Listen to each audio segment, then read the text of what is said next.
So it was about 4 years ago, 5 years ago, I was sitting on a stage in Philadelphia, I think it was, with a bag similar to this. And I was pulling a molecule out of this bag. And I was saying, you don't know this molecule really well, but your body knows it extremely well. And I was thinking that your body hated it at the time, because we are very immune to this. This is called the alpha-gal epitope. And the fact that pig heart valves have lots of these on them is the reason you can't transplant a pig heart valve into a person easily. Actually, our body doesn't hate these. Our body loves these. They eat them. I mean, the cells of our immune system are always hungry, and if an antibody is stuck to one of these things on a cell, it means that's food. Now, I was thinking about that. I said, you know, we've got this immune response to this ridiculous molecule that we don't make, and we see it a lot in other animals and stuff. But I said, well, we can't get rid of it because all the people that tried to transplant heart valves found out you can't get rid of that immunity. I said, why don't you use that? What if I could stick this molecule, slap it onto a bacteria that was pathogenic to me and had just invaded my lungs? I mean, I could immediately tap into an immune system that was there, or it was not going to take 5 or 6 days to develop it. It was going to immediately attack whatever this thing was on. It was kind of like the same thing that happens when you're getting stopped for a traffic ticket in LA, and a cop drops a bag of marijuana in the back of your car and then charges you for possession of marijuana. It's like a very fast, very efficient way to get people off the street. And it's like, so you can take a bacteria that really doesn't make these things at all, and if you could clamp these on it really well, you could have it taken off the streets. And for certain bacteria, we don't have really efficient ways to do that anymore. And antibiotics are running out.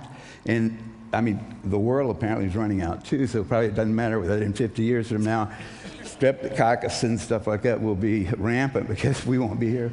But if we are,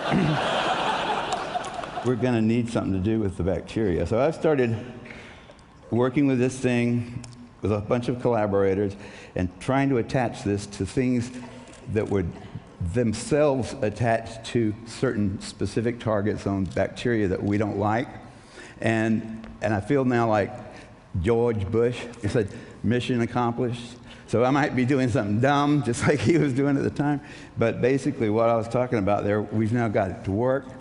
And it's killing bacteria. It's eating them. This thing can be stuck, like this is that little green triangle up there, sort of symbolizing this right now. You can stick this to something called a DNA aptamer.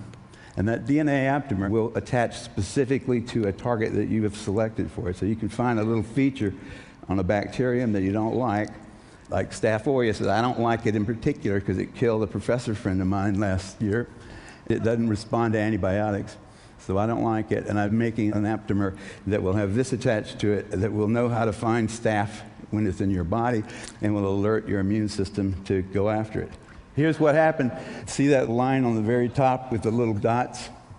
That's a bunch of mice that had been poisoned by our scientist friends down in Texas at Brooks Air Base with anthrax. And they had also been treated with a drug that we made that would attack anthrax in particular and direct your immune system to it.